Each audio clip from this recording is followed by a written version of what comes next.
Hey, what's up, guys? I'm back with another video. I know it's been a while. It's probably been a month or more. Things at work are crazy, so these videos are slowing down. Feels like almost to a halt. So I do apologize. Also, with that, getting everything else, like I'm still trying to get a Patreon set up, so that you guys can join a Patreon and get all the bunch of fun perks with that and everything.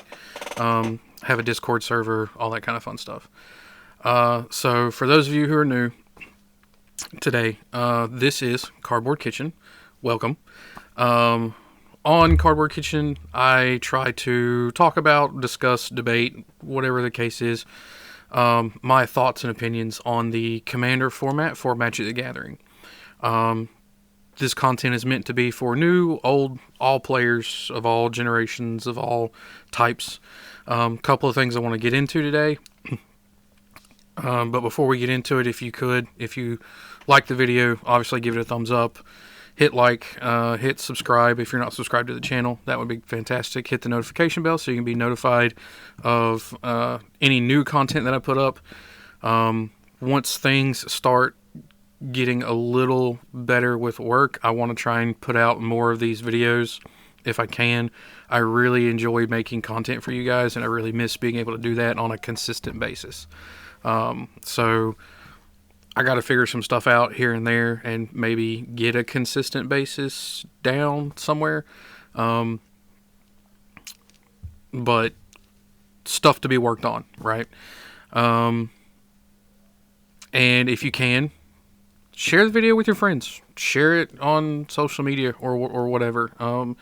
If you watch this, if you're watching my content and you like Magic and you like the Commander format, which is the most widely played format that they have, and you enjoy this stuff, you probably have friends that would also enjoy this stuff. And if that's the case and they haven't come across my videos, share it with them. With all that being said, let's get into the fun, nitty-gritty fun stuff today, I guess. The smoke and mirrors of the kitchen, so to speak. So one of the things I really wanted to quickly address is what I would call the state of play. I personally think it would be great if more people played Magic. But I feel like there's still some kind of stigmata or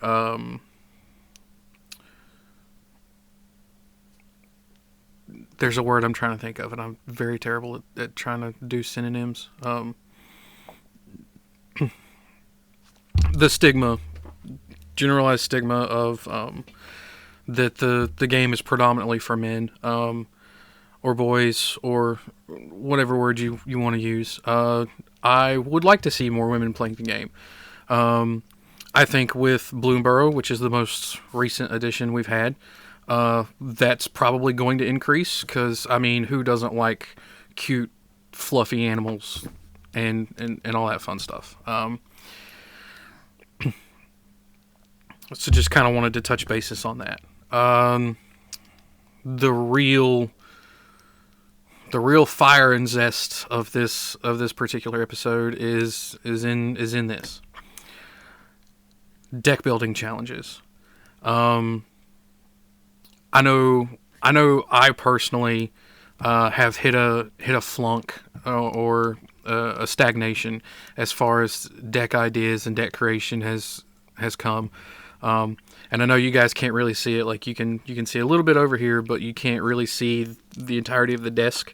I got cards everywhere because this is kind of where I do my thinking, my building, all that fun stuff, and recording of the videos.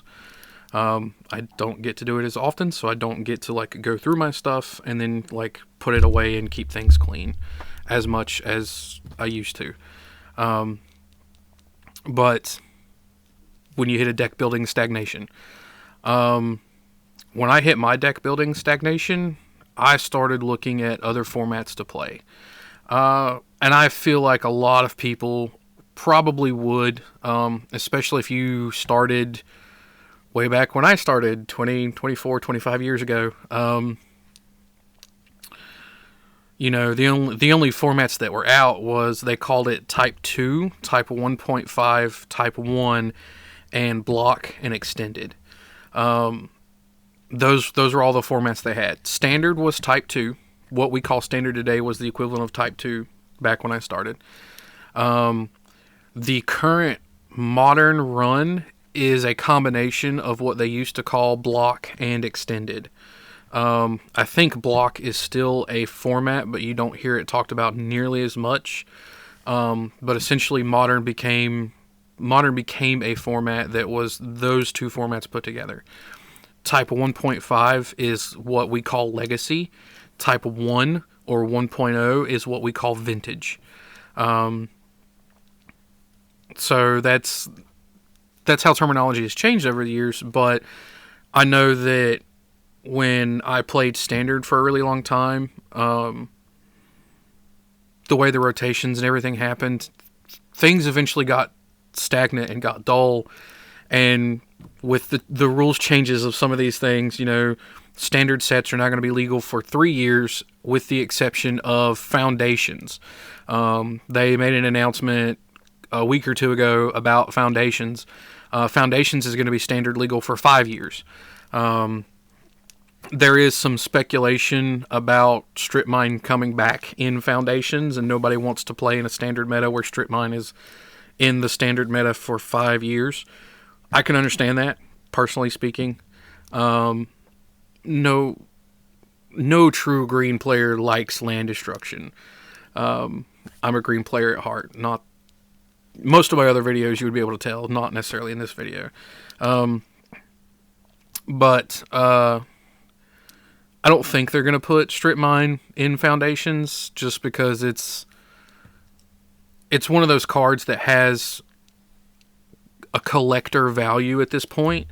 I think if they redo Strip Mine, kind of like how they did with Growing Rights of Itlimoc, which was the functional variation of Gaia's Cradle. I think if they make something like Strip Mine, it'll be what would be considered a functional reprint, where you have one side that does a thing, and then you have to meet a requirement in order for it to flip to the land portion. But I don't think we're just going to flat see a Strip Mine in Standard. If we see something like that, it'll be like a functional reprint, or it'll be something a little different. Like I don't think we're going to see Strip Mine or even Wasteland in Foundations. If they were going to reprint Wasteland, I think Foundations would be the place to do it, because Foundations is probably going to be not a lot of non-basic cycles. It's probably going to be a whole bunch of like basics, and then they're probably going to like this set after Foundations that's going to be Standard legal, whatever set that is. They're probably going to hit like a reset button and slowly reintroduce non-basic lands, so the Standard format will be mostly basic. So even if we got a Wasteland or a functional Wasteland reprint, it still wouldn't be that great. But I don't believe that they're going to put any of that in Foundations. But again, back to the stagnation on deck building. Over the years, I've had multiple time frames where I've stagnated on deck building. In Commander, it happens a lot more, because I notice I'm kind of playing the same stuff, just different variations of the same stuff over and over and over and over again. And it's like, well, I like playing these things, but I don't ever venture outside of playing these things. So when I started noticing that, I was like, well, maybe I need to just get away from the Commander format altogether. So I started looking at other formats that I wanted to play, and I came across one. I'll leave a link in a comment, because I still can't leave links, like pin links or pin comments, or leave links in the description. Haven't got that far yet, but you know what? You guys can help with that. Like, share, subscribe, all that fun stuff. Let's get those numbers up. But I came across the Canadian Highlander format, and I've always enjoyed watching some of their videos throughout the years. I'll leave a link to their webpage. I'll leave a link to their points list. And then I'll try to find I'll try to find a link for their YouTube page and leave that in like a comment or something, so you guys can check that stuff out. They've got a lot of fun deck ideas. They do set reviews, all that kind of stuff. It's just fun stuff. But when I saw Canadian Highlander, I was like, okay, how can I play Canadian Highlander and still play the stuff that I like to play, minimizing my entrance fee into the format. I say entrance fee, but that's basically the cost of like building a deck and stuff, because they do allow things like your dual lands and all that kind of fun stuff in the format. It allows everything with the exception of a point list. I don't think they have a flat ban list. I think they just use the point list. But pretty much everything to a fault is allowed in Canadian Highlander, with the exception of silver bordered cards. They don't allow any silver bordered cards whatsoever, as far as I'm aware. That might have changed at some point, but I'm not sure. I'll have to go look that up. But so I started looking at all that, and I was like, okay, well, one of the first unique things about Canadian Highlander is it's 100 card singleton, but there is no commander, no command zone. So that automatically makes your mana base a little trickier. You can't play command tower. If you're playing like a 3-color deck, you can still play your Triome and your what I call a terrible Triome, because it's not fetchable and it comes into play tapped and produces, like, it doesn't have any, you can't fetch for it. It always comes into play tapped, and it doesn't have any, there's no other function of it other than to have it be in play and use it for mana. The Triomes, you can cycle to draw another card if you need to. You can also fetch for the Triomes, all that kind of stuff. So, like, your options for types of command towers in that format are, it's also a 1v1 format, not a like a group setting. It's 1 versus 1. Starting life total is 20 instead of 40 because it's 1v1, and it's a 100 card singleton, and they use a point system, and then certain cards are worth certain points, and you get to use so many points based on how many cards are in your deck. You have to have at least 100. I think they might have changed on whether 100 is the min-max option. It might just be the minimum now, and you can have more than 100, but I'll have to go look that up. But so, because there's no commander, it changes your mana base slightly, which might affect how good or bad your mana base is, depending on what you're playing.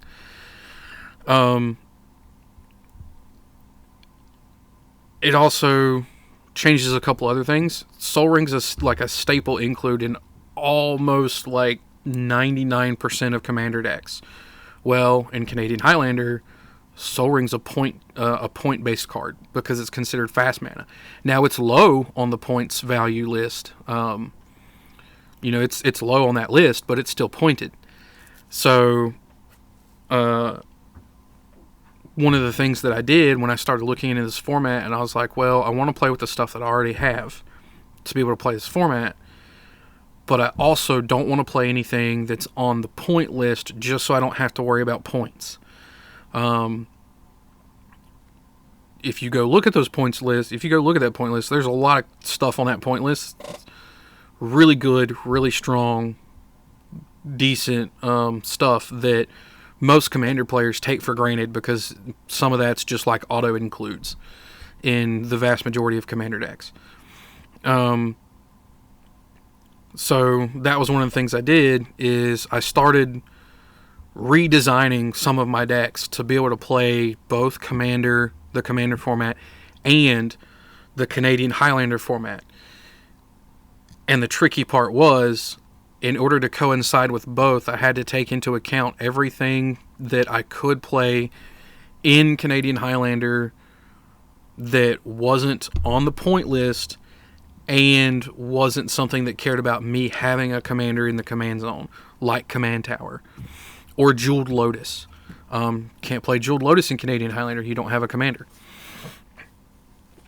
For the vast majority, that restriction actually helped me as far as monetary value on the decks that I was trying to build. Because I don't have to worry about getting these expensive cards, Jeweled Lotus and stuff like that. I don't have to worry about it because it's like, oh, I can't play it in Canadian Highlander, so I'm not even going to include it in my commander build. Because what I wanted to do is I wanted to be able to sit down at a table, pull out the commander deck, and play a game of commander. But then if I got tired of commander, to be able to pick up the same deck, take it to another table or another event and be like, oh, we're playing Canadian Highlander, and be able to pull it out, shuffle the commander right in, and it's still playable as a Canadian Highlander deck. So there was a trick to the deck building. It makes deck building, I don't want to say harder, but it definitely makes it more fun, because now you're like, ooh, I have to find other options. A good option to change for Command Tower is, if you're running all the other stuff, if you're not already playing this particular land, this is a good option. And the land is Reflecting Pool. Reflecting Pool is kind of like an Exotic Orchard, except it cares about what color your lands produce versus your opponents. Or what color your lands could produce versus your opponents. So that's always good. If you have color fixing issues with your commander deck and you're going to do something like this where you're trying to also make it playable for Canadian Highlander or other formats like that, another good option is Forbidden Orchard. Forbidden Orchard will make 1 mana of any color. The only downside is you have to give an opponent a 1/1 creature. It's not necessarily terrible unless your opponent's playing something that cares about being able to sacrifice that creature or use it as fodder for something like that. It's the only time it's kind of like a bad idea. But Forbidden Orchard and Reflecting Pool will let you color fix all day long for whatever you need. Other cards and options for some of the other stuff, I didn't include Soul Ring. The Talismans and the Signets were okay. They're not, as far as I'm aware, they're not on the points list. The points list could have changed. I haven't checked the points list in probably 2 years. But the points list could have changed within 2 years. But they're not really fast mana. The Talismans are 2 mana to play it, and you get 1 mana out, but you can color fix for a pain. It's essentially a pain land that costs you 2 mana to play. So that wouldn't be pointed. The Signets, things like Simic Signet, Orzhov Signet, or whatever, it costs 2 mana to play it. You put one generic mana into it, and you get 2 colored mana out of it. It's kind of like a 2-cost version of the old and finally finished, thanks to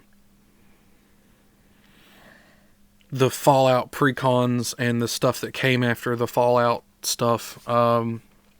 Filter lands where the land itself didn't make any mana, but you could put 1 generic into it and get 2 mana out. Sungrass Prairies, the green-white one, it's a land that makes no mana on its own, but you can put 1 generic mana into it and get a green and a white mana out of it. So the Selesnya Signet is basically that land, but it costs you 2 mana to play it. So that's not pointed either, because it's a land that costs you mana to play it. And because you actively have to play it, it can also be countered. Playing a land within the game of Magic the Gathering, for anybody that doesn't already know this, is considered a special action. Meaning it doesn't use the stack and you can't really interact with it. You can interact with anything that has a triggered ability off of the land actually entering, but you cannot interact with the player playing the land. They get to do that. It doesn't use the stack. You can't interrupt it. You can't counter it. You can't, none of that. But yeah, like I was saying, deck building became not harder, not easier by any stretch of the imagination. Command tower and auto include, in my personal opinion, in any deck that's 3 or more colors. I don't feel that way about 2 color decks. I definitely don't feel that way about 1 color decks. The reason I don't feel that way about 2 color decks is because there are cards in most of the individual solid colors that can help you kind of fix for that particular color. There's more now, but at one point there was like 2 or 3 creatures in white that would let you go find plains cards and put them into play. Now there's like 6 or 7, maybe more, because I'm only thinking about the creatures that would let you do that. But I think there's an artifact that'll help you kind of do that now. Something like that. Red probably needs it more. There's 1 creature in red that will help you go find a mountain and put it into play. But then the downside is if that creature dies, you have to sacrifice a mountain. No buenos. But it's fundamentally functions how red would function. It says, I'll ramp you when I come in, but if I ever have to go away, I take this land with me, because it's my land. Kind of like that line from what's the movie, Braveheart, where the guy, like, he's talking to, essentially in the movie he's conversing with God on high, but the line is something about they think they can take my island.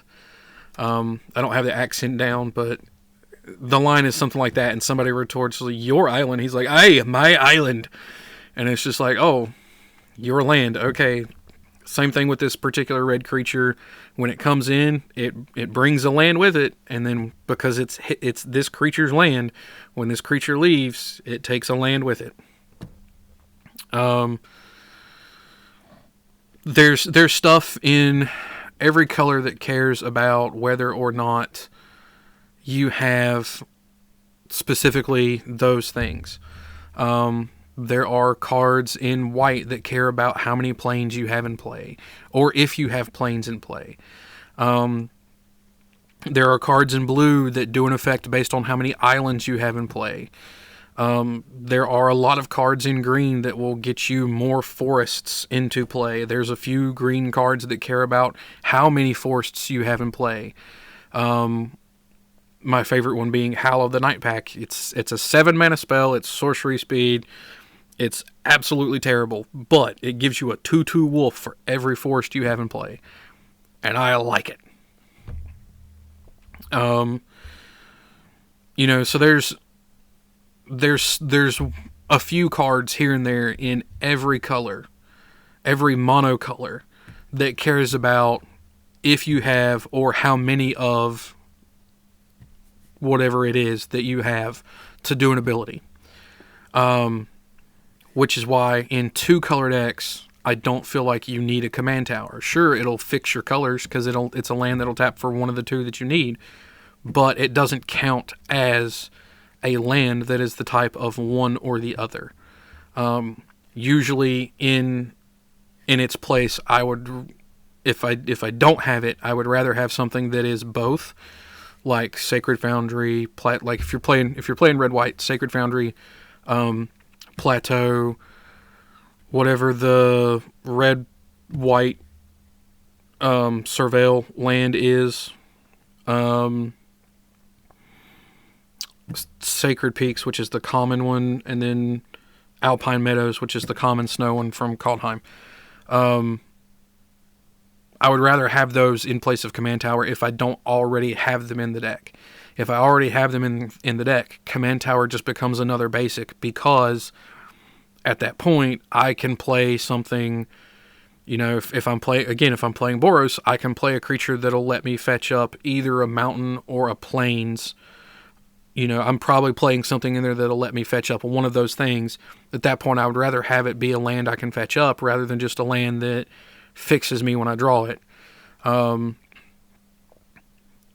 would like for it to count towards something rather than just, it's a land, it fixes my colors, but it doesn't help progress some other function of the deck.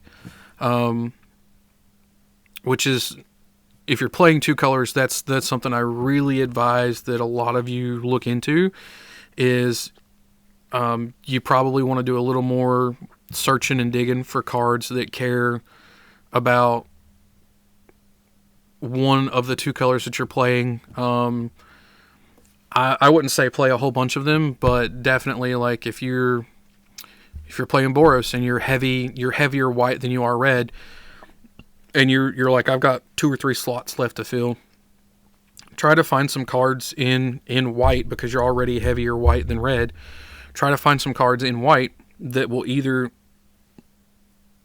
help you go find more planes and put them into play, or do a better bonus effect based on having a bunch of planes in play. Things like that. There's also a card, I don't remember the name of it, but I can go check. Give me just a sec. So there was a card, it was an artifact that came out in one of the pre-cons a couple years ago. I want to say 2 or 3 years ago. It was an artifact in white. When it comes into play, you get to search your deck for 2 basic planes, I think it is. And then whenever an opponent plays a land, or a land comes into play under an opponent's control, if that player has more lands than you, you can put a land from your hand into play. It costs 3 mana. A lot of players who play white don't play it, because if you see it in the early game, like if you're playing Boros and you're playing this card and you go, cool, turn 1 Mountain Soul Ring, turn 2 planes, this thing, go find 2 planes and pass, because you don't have anything else to do with your 1 red. If you went first in the cycle, the card doesn't do you any good right then and there. And on your turn, you're going to play one of those lands that you went and got, because there's no reason you should be staying behind on lands. So it's really only good if you're kind of medium way, because if you're too far behind, it doesn't do enough. And if you're ahead, it doesn't do anything except get 2 lands out of your deck for 3 mana. And it puts them into your hand, not into play. I really feel like this card is undervalued to some extent, because there's another card in white from the old Kamigawa time frame that nobody plays. And it's not great. It's not a great card by any stretch of the imagination whatsoever. It's actually... It was terrible. It was a terrible card. But in situations where you're ahead, you could temporarily use it to get rid of somebody, and then you get a better bonus by returning planes from your battlefield to your hand. So at that point, you could be like, sure, I might be ahead, but if I have this artifact in play, and I kill one player by playing this card and then returning planes to my hand to make the bonus better so that they're guaranteed dead, then I'm probably behind on lands from the other 2 players. And every time they have lands come into play from this point forward, I get to put I get to put lands from my hand into play. Again, not a great combination. It's really terrible. Far, far out there, like, ooh, who's going to do this, who's going to do that, and is it going to be worth it? Yeah, kind of went on a tangent here. But yeah, so again, with the stagnation of deck building, because I did go on a tangent there, I looked at other formats that I wanted to play, but I specifically looked at ways to play those formats with stuff I already had. Because a lot of times, most Magic players that I've seen fall into one of 2 categories. Category is the only way I have fun is when I win, And the other category is the only way I have fun is by playing the game. So if you fall in the category where the only way you have fun is by playing the game, and you sit down at a table and somebody's preventing you from playing the game, you're not having fun. If you sit down at a table and the only way that you have fun is by winning, and you don't ever win because everybody's doing stuff and everybody's able to stop you and all that kind of stuff, you're also not having fun. The majority of Magic players that I've met over the years fall into that first category. The only way that they have fun is by winning. In formats that are not Commander, 9 times out of 10, the way you win is you look up the top 3 to 5 most played decks with the best win percentage, and you just play that. So for the purposes of Stagnation, you're not building anything new on your own. If you are, it's 1 or 2 or 3, maybe a maximum of 10 changes. But it's not a vast number. It's not a complete rework, taking out half the deck, putting in 50, taking out 50%, putting in 50% nobody's ever seen before kind of deal. It's not a complete rework. It's minute changes here and there. To make sure the deck stays relevant and that you can continue to win.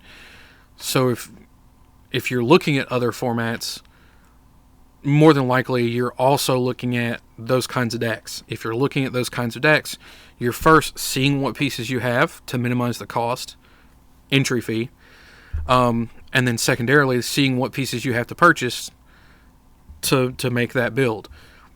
The way I've done it in the past, the way I've continued to try and do it is I want to play other formats. Or if I hit a stagnation and I realize I want to play other formats, I look at those formats and I say, I want to play with the stuff I have. Where do I put this functionality in? How do I get this to work? With Canadian Highlander, the easiest things to start doing was to stop playing Sol Ring and stop playing Command Tower.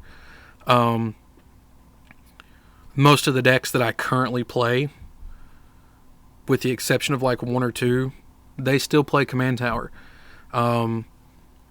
Just because it got to a point where nobody in my area plays Canadian Highlander.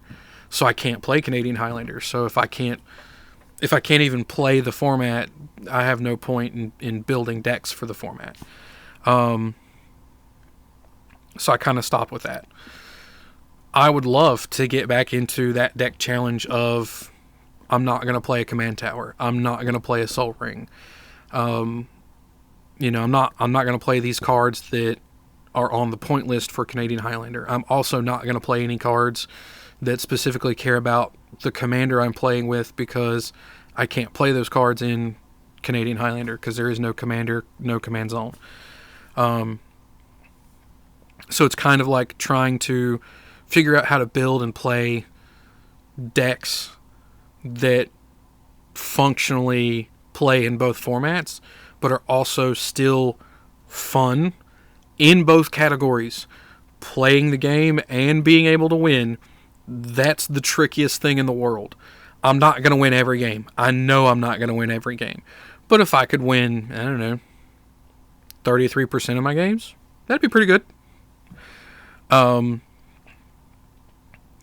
And if I could play, if I could win 33% of my games and make sure that I also get to play, 67% of my games, to be able to actually play, that's a nice round number where I'm still having fun. I know I'm not going to win every game, but at the same time, I know that I still get to play the game. I'm not sitting there and being like, oh, cool, it's turn 3, you have a lock, cards in my hand are dead, cards in my deck are dead, cards in play are dead. I get to sit here and watch you do whatever, and I don't like it. Sometimes in a commander game, that's what happens. Somebody hits the right ramp pieces, and turn 3 or 4, every other player's locked out of the game unless you can do something very specific. And it's kind of terrible sometimes, I'll be perfectly honest.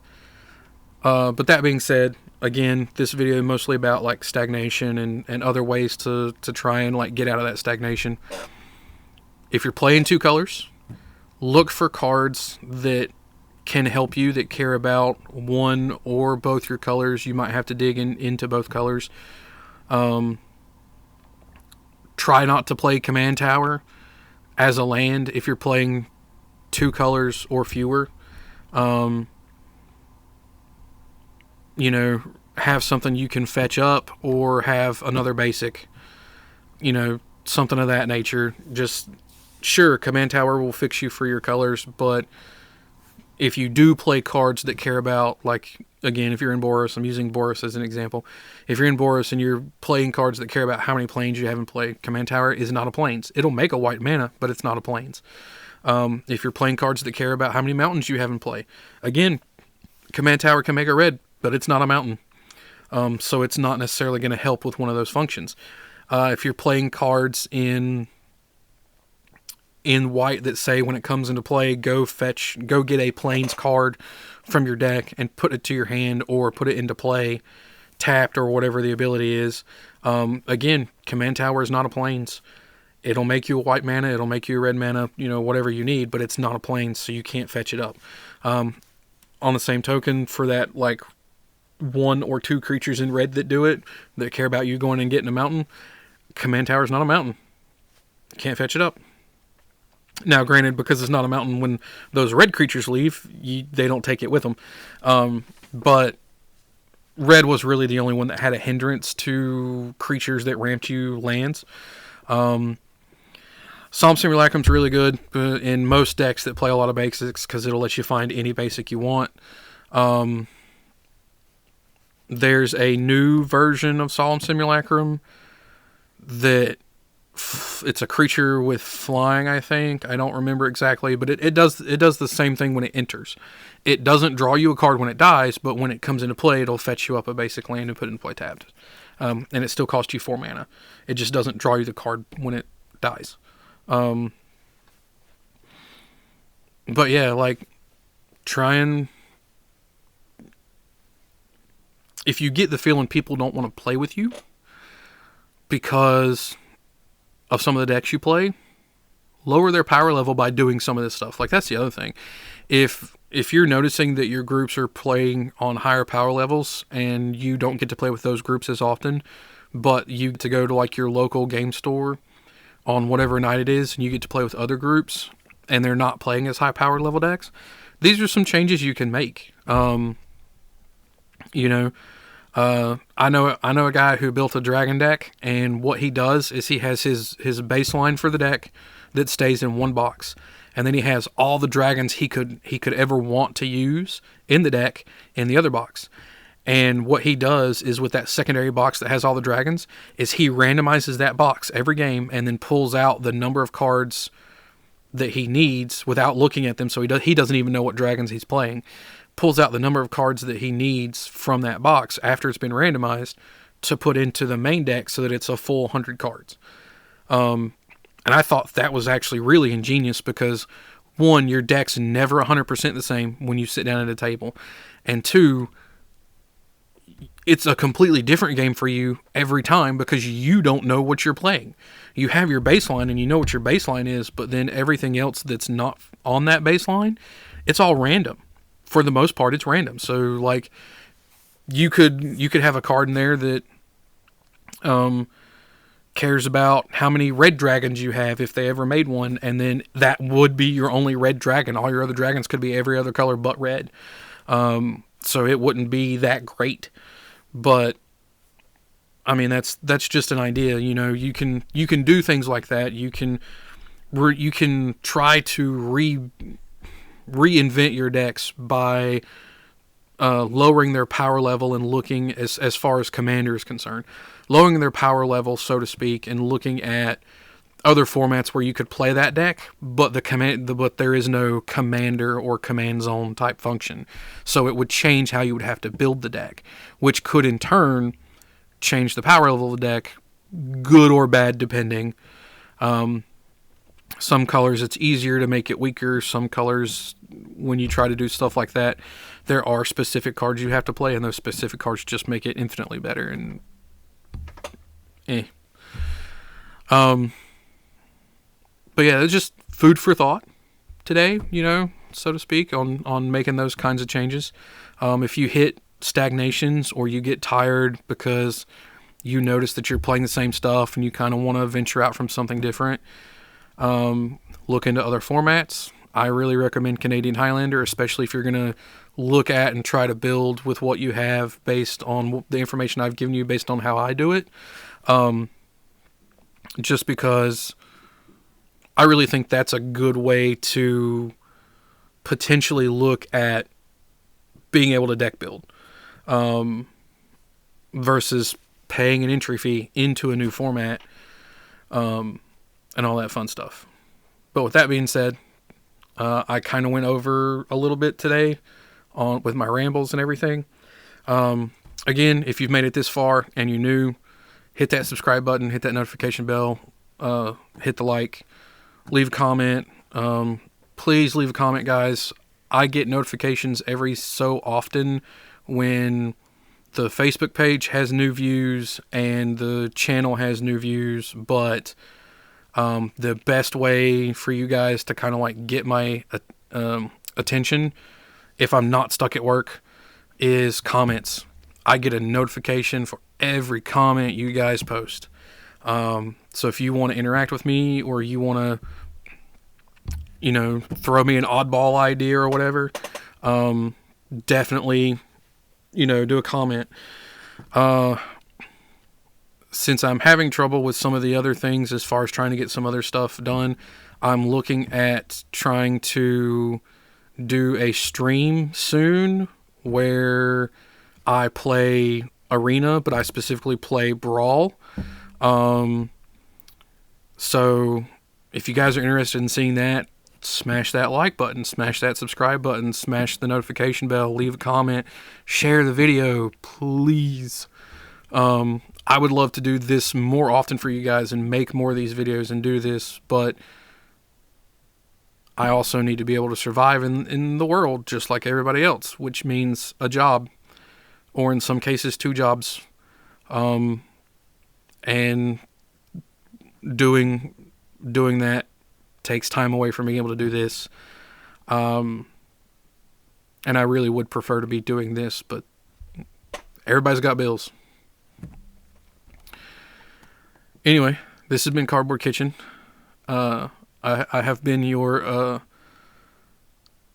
sauce chef. I forget the terminology used for it, but your sauce chef Dan. Terrible with words today. Thank you, and hopefully I will see you next time.